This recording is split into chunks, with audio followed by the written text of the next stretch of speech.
Hello everyone and welcome to my review of the F5 revamp for DCS World, and this launch has been with its fair share of controversy. All sorts of stuff has come out, things that I will get into later.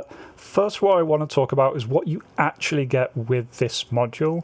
So no matter whether you buy the upgrade or not, you do get the patch that they put in to fix some outlying aspects with the F5, and again we'll cover a little bit whether they've actually done that or not.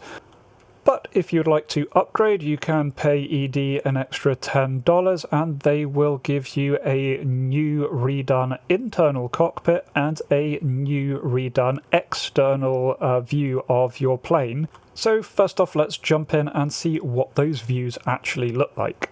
So for comparison, here is the old original F5 cockpit. I recorded this just before picking up the expansion upgrade, and so this is what you would get if you had the F5 module but chose not to get the upgrade. And yeah, this default cockpit is quite old and was in need of updating. So your textures aren't great.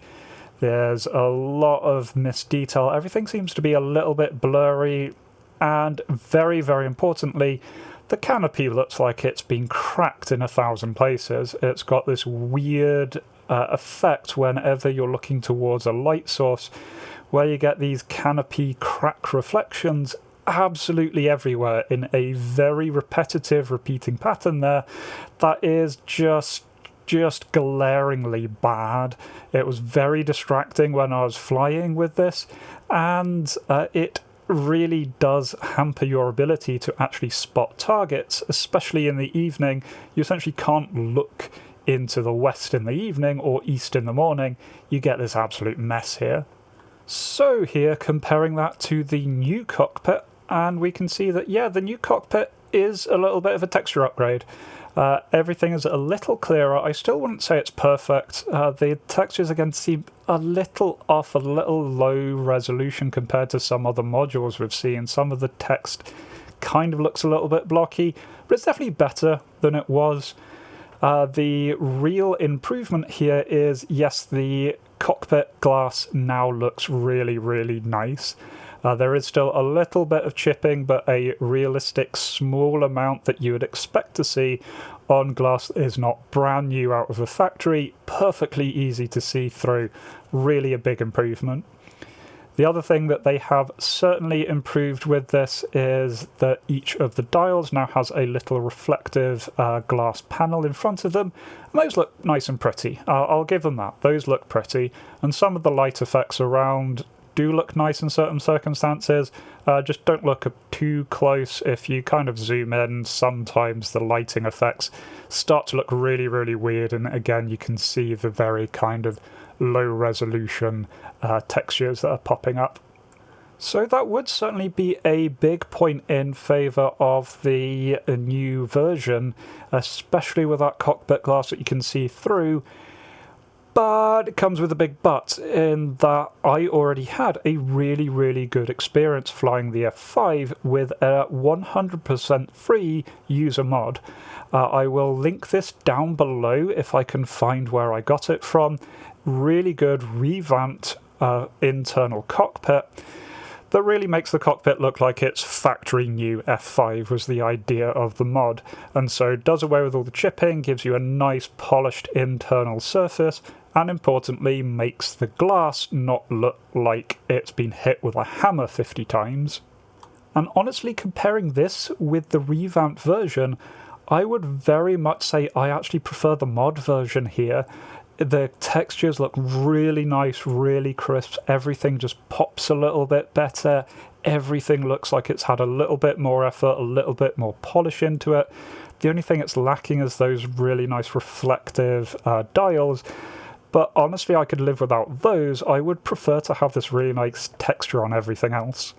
And if you want the really bad news, if you have upgraded, you can't go back to this mod. The upgrade breaks all of the previous cockpit mods. You can still select it, but it doesn't do anything. It doesn't actually appear in the game.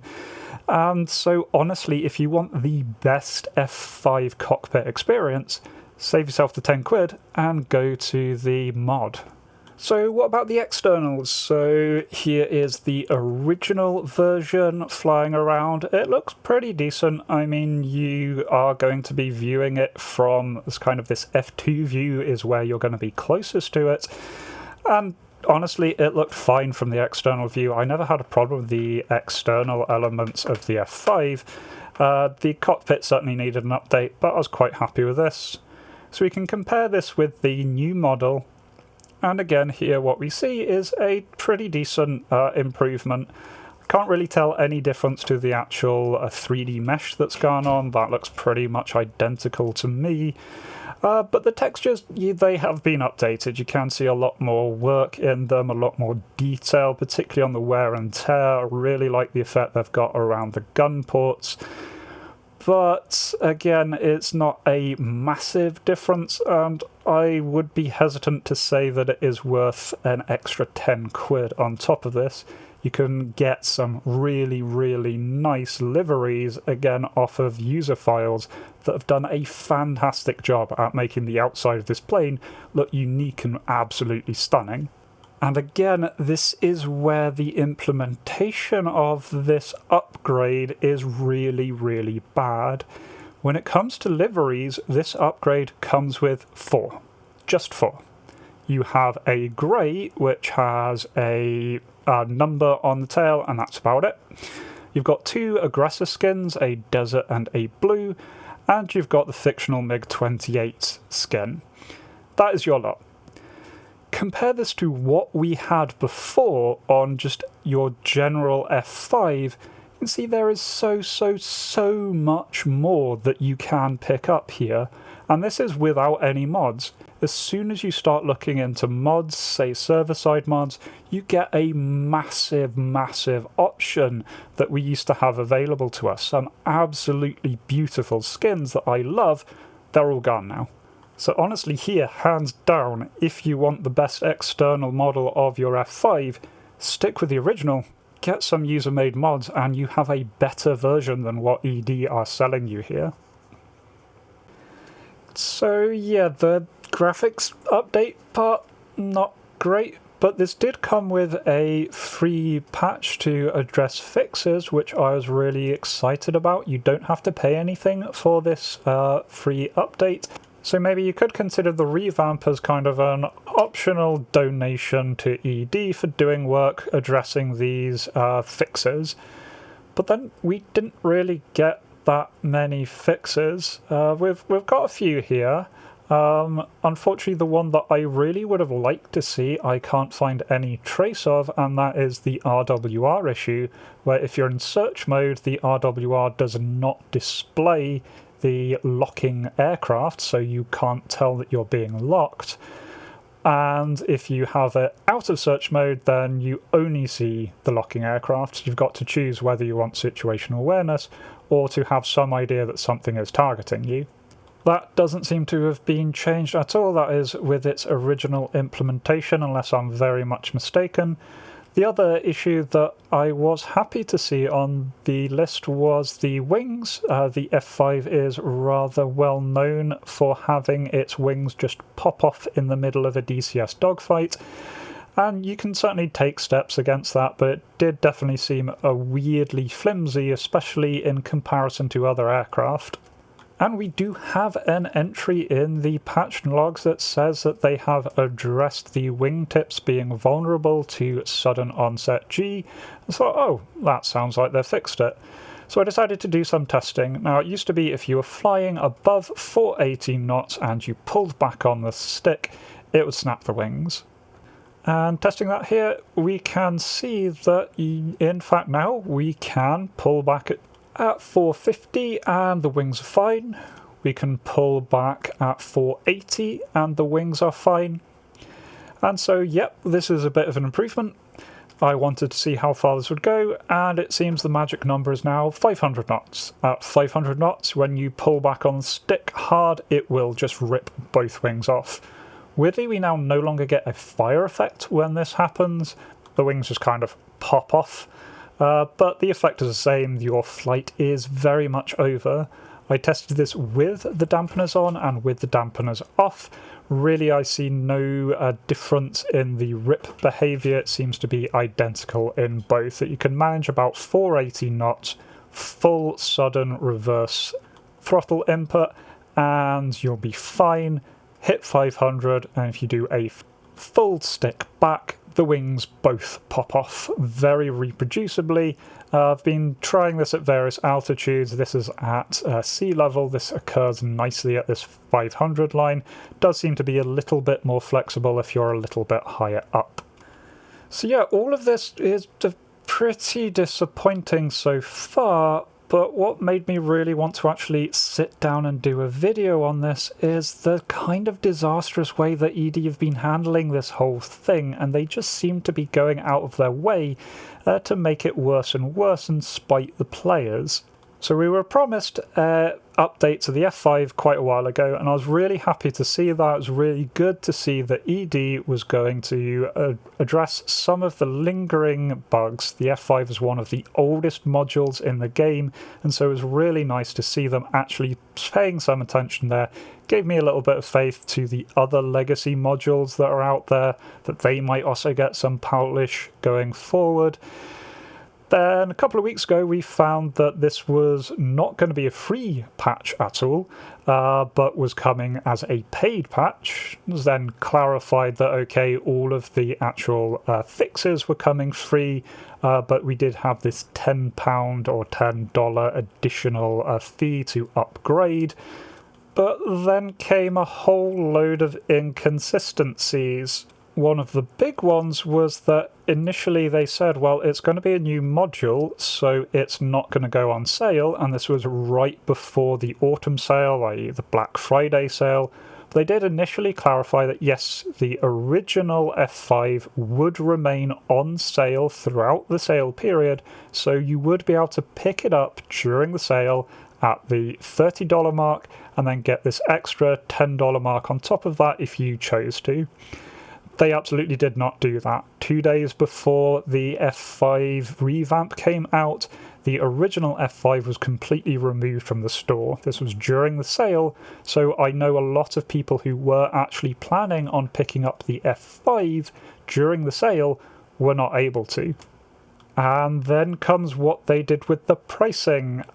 Initially, this came out at $50 for the new version if you are buying in without the previous version. They have since changed that up to $60. Can't see any actual announcements of this, but I've just got some screenshots here of the store before when it originally came out, and then afterwards, without any notification, they've put the price up. And I think $60 for a very old module, and as we've seen, it has had updates, but they're not that significant. This is really steep, especially because this is now ruling it out of being on sale at a decent rate for quite a while. So effectively, we've got a big price increase here for really not that much difference. And then on top of that, we've got a whole load of other weird things about this. Like, we were told that the interior cockpit was a full redesign from the ground up, based on the original one, but not using any of the same assets. It's pretty much been shown that that is just a blatant lie. The 3D model of the interior cockpit is identical, to the point that people have gone through the model and looked at where the vertices are, and they are all in identical places. This is the exact same internal 3D model. They have done a retexture to it, and then for some reason just decided to lie about that. And then they've done a lot of other really weird things. As I said, this has already disabled the external liveries that you could have had. It's disabled the internal mod packs that you could have had. If you do pick up the new pack, you can't easily go back to the old way of doing things. It just overwrites the original version there. And then they've gone and encrypted all of the internal module files, so it's going to be much harder for people to do mods on this going forward. So yeah, all in all, I am very much not happy with this patch. I cannot recommend you pick this up. I decided that I was going to pick it up because I wanted to do this video, so I picked it up for miles that I've got built up. And honestly, I regret the choice. I preferred the old one, as I said, and definitely the way ED have been behaving around this with some of these weird lies. The other one that I didn't mention earlier is they've claimed that 7,000 man-hours went into this patch. I honestly cannot see how 7,000 man-hours went into this, especially to produce something that is honestly inferior to what you could get for free mods. If anything, this means that ED should definitely be paying its mod makers massive amounts if they are putting in what amounts to 14,000 ED man-hours. Honestly, at this point, this just looks like a cash grab, a desperate cash grab to try and get a little bit more money, feeding on a very popular module. Honestly, this is not the direction ED needs to go in. ED have been making a lot of public relations mistakes. We are still a year into the whole Razbam fiasco, and at time of recording that doesn't seem to be getting anywhere nearer to being complete. We've got a whole load of modules just up in the air. We need ED to actually show us some passion and support as they keep thanking us. Instead, what we get is lies and honestly a cash grab. So yeah, I am really disappointed with this. I'm really annoyed at ED. This is probably the angriest I've been making a video. So yeah, that is this video for now. So you do try and be kind to everyone else. I am trying to be kind right now by letting you all know to save your money on this particular one. Otherwise, I hope to catch you in a future video. Cheers.